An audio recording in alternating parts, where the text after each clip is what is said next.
Bienvenidas a Mujeres que Creen y Dejan Legado, un espacio donde las mujeres pueden crecer en su fe y liderazgo. Según Tito 2, del 1 al 5, hemos sido llamadas a vivir una vida de sabiduría, pureza y amor. En este podcast exploraremos la palabra de Dios libro por libro para descubrir cómo podemos vivir una vida que honre el nombre de Dios. Sean todas ustedes bienvenidas. El libro de los Salmos es el más largo de toda la Biblia, ya que contiene 150 capítulos y fue escrito por diferentes autores en diferentes épocas históricas. Debido a esto, es diferente a cualquier otro libro de la Biblia. Los Salmos han sido y son uno de los libros más apreciados y usados por los cristianos de todos los tiempos.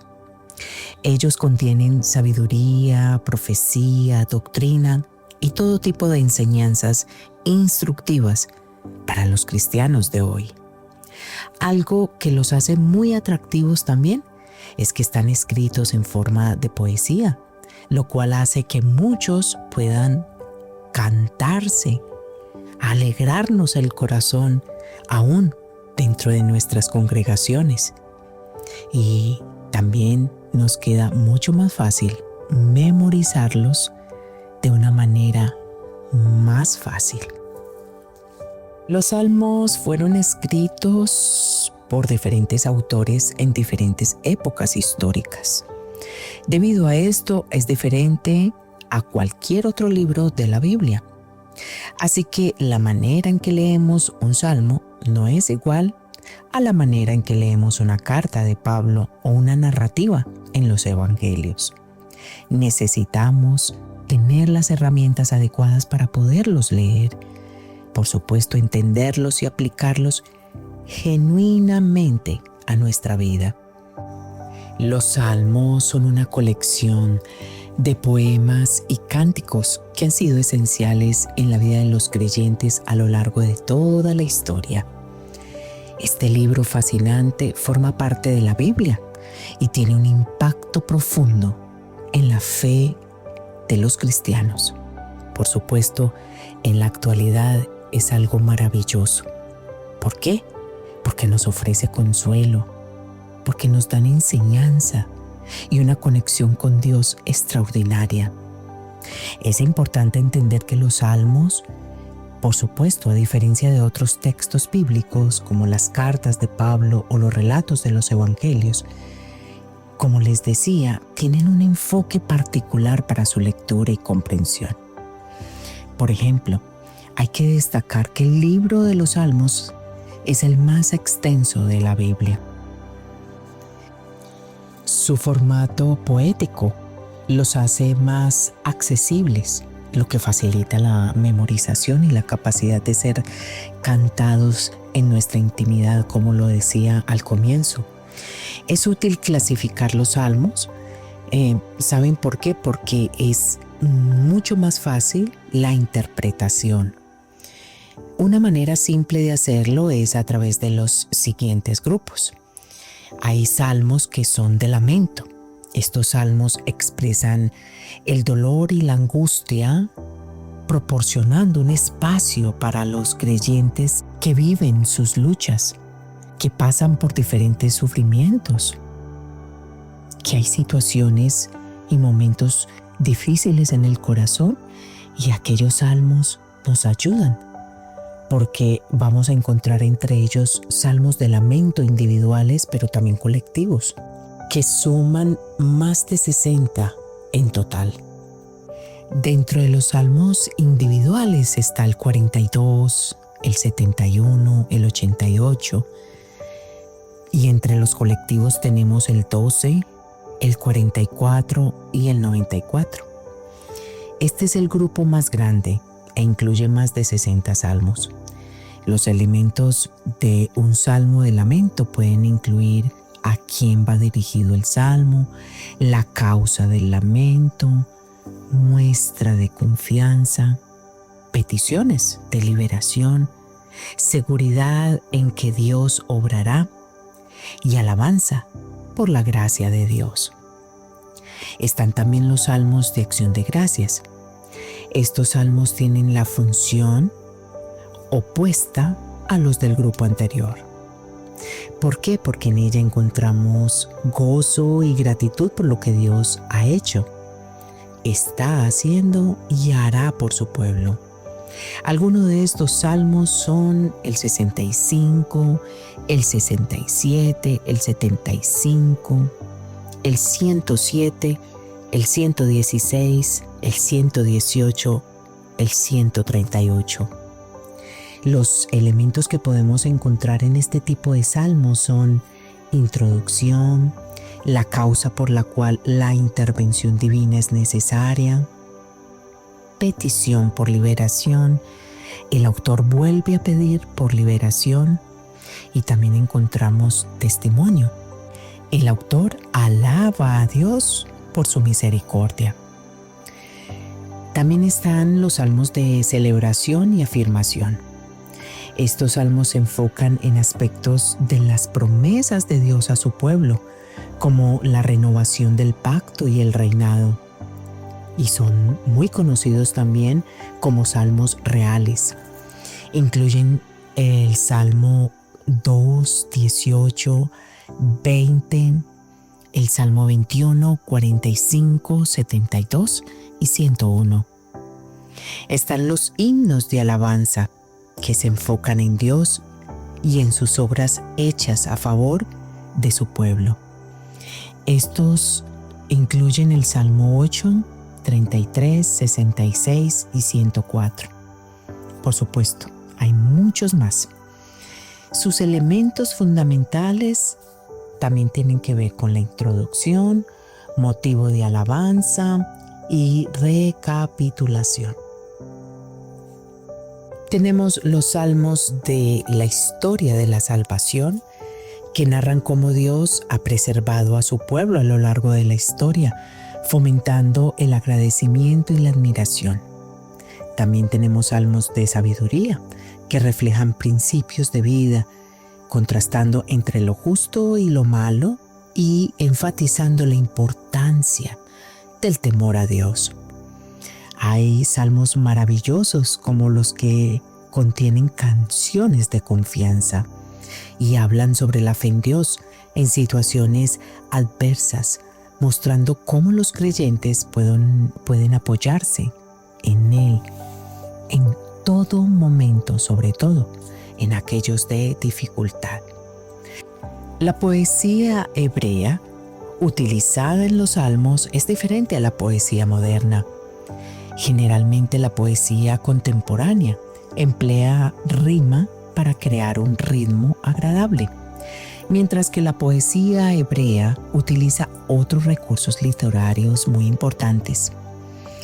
El paralelismo es uno de los métodos más comunes, donde la segunda línea de una estrofa refuerza o contrasta con la primera.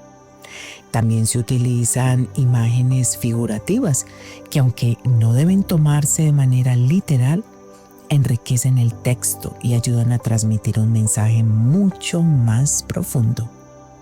Para interpretar los salmos de manera efectiva, hay que tener en cuenta pasos que nos pueden ayudar muchísimo. El primero es fundamental. ¿Por qué? Porque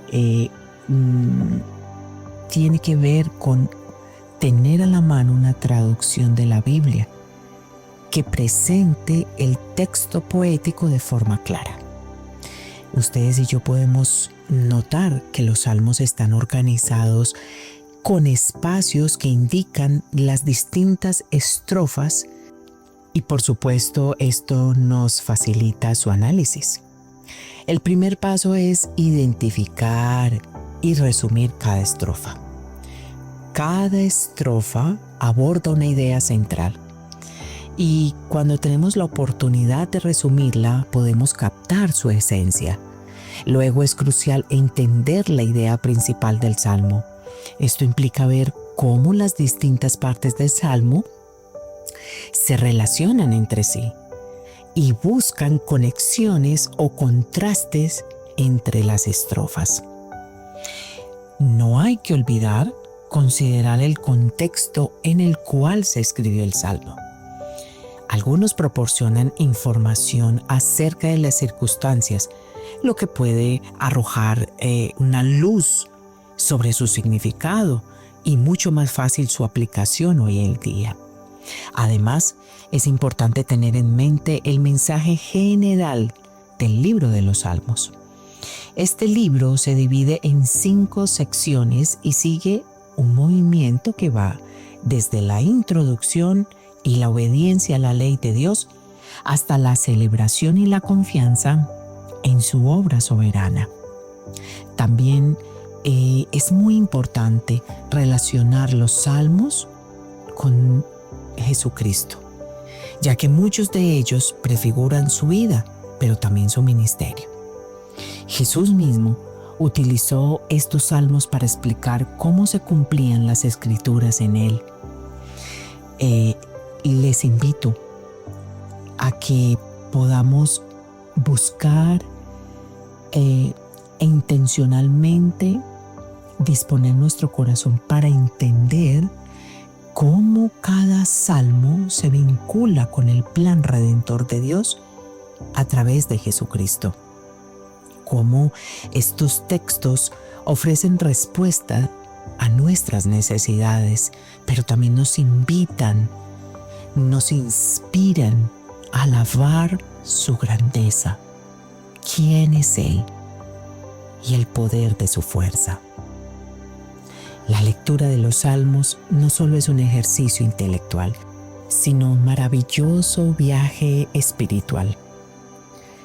Cuando invitamos al Espíritu Santo, Él nos acompaña y Él mismo nos adentra en las palabras más profundas de Dios, permitiéndole que nos transforme, que nos avive, que nos alimente, que nos sacie. Es muy importante hacerlo con conciencia y dedicación para realmente entender lo que leemos, para realmente disfrutar cuando cantamos o cuando oramos. Al hacerlo, nos aseguramos de que la poderosa palabra de Dios impacte nuestras vidas y, por supuesto, la de aquellos a nuestro alrededor. Así, nos convertimos en portadores del amor y la enseñanza divina que encontramos en estos textos antiguos por eternamente relevantes. Muchos salmos son anónimos y no dan ninguna pista de dónde o bajo qué circunstancias se escribió. Pero hay muchos que sí nos dan esa información. Preparémonos para leer con mucha atención los salmos, para que podamos comprender el contexto circunstancial en el que fue escrito. Este nos arroja luz sobre el significado del salmo y la manera en que podemos aplicarlo genuinamente a nosotros. Tenemos que tener muy presente del libro de los salmos como un todo. ¿Por qué? Porque cada salmo es una unidad independiente. La macroestructura del libro es muy importante. La tradición organiza el libro de los salmos en 5 libros, incluyendo una introducción y una conclusión. Teniendo en cuenta la manera en que ha sido organizado el Salterio, observaremos un movimiento que comienza con los salmos de introducción, como es el Salmo 1 y 2, los cuales establecen la idea de la importancia de obedecer la ley de Dios y el Rey Hijo ungido. Entonces, esto nos permite ver cómo da paso a los primeros libros. Salmo 3 al 41, ¿sí?, sería el libro 1. El libro 2 sería el Salmo del 42 al 72. Cuando el rey y su enfrentamiento con los enemigos es el foco principal. Después vemos muchos salmos de lamentos por la condición del pueblo y lo que los enemigos han hecho, que sería el libro 3 y lo abarca el Salmo del 43 al 89. Al llegar al libro 4, que lo componen del Salmo 90 al 106, comenzamos a ver más esperanza con base en las obras que Dios ha hecho en el pasado a favor de su pueblo.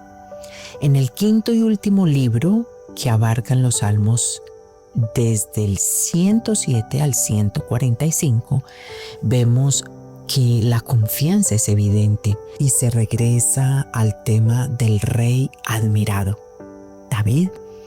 En esta sección incluye las canciones llamadas de ascenso. El salterio termina con alabanza, los salmos 146 al 150. Qué hermoso, ¿verdad? También podemos ver cómo el salmo se relaciona con Jesucristo y específicamente en su obra en la cruz. Uno de los principios hermenéuticos del cual más se ha hablado y escrito mucho últimamente es cómo toda la escritura se centra en la obra de Cristo, en la cruz. De hecho, Jesús a lo largo de su ministerio usó los salmos para explicar a su audiencia cómo las escrituras se estaban cumpliendo en su ministerio. Los autores del Nuevo Testamento una y otra vez citan y aún aluden a los salmos para explicarnos cómo estos se relacionan con el plan de Dios a través de Jesucristo. Existen los salmos mesiánicos, los cuales son bastante fáciles de relacionar con Cristo y también con su obra en la cruz. Pero el reto es ver cómo todos los salmos, de una u otra manera, se relacionan con Él. A veces hablan directamente de su reinado, de su autoridad, pero también de su dominio, como es el caso del Salmo 2, por ejemplo. Otras veces muestran una gran necesidad del salmista o el pueblo que solo el Mesías puede suplir adecuadamente. Por ejemplo, de la necesidad de venganza en contra de los enemigos, o la necesidad de ser liberados de la opresión y el sufrimiento, o de ser perdonados, como es el caso del Salmo 51. En algunos vemos la manera que el Salmo exalta y engrandece a Dios por sus obras y su misericordia. La palabra de Dios hoy en día está al alcance de la mano de todo aquel que quiera acceder a ella. No tenemos que ser eruditos para leerla y sin duda alguna, con la ayuda del Espíritu Santo, podemos interpretarla y aplicarla en nuestras vidas. Sin embargo, es de vital importancia que entendamos los principios básicos de cómo funcionan los distintos tipos de literatura que encontramos en la Biblia, para no forzar el mensaje de las Escrituras, ni a la hora de aplicarlos a nuestras vidas, ni a la vida de otros.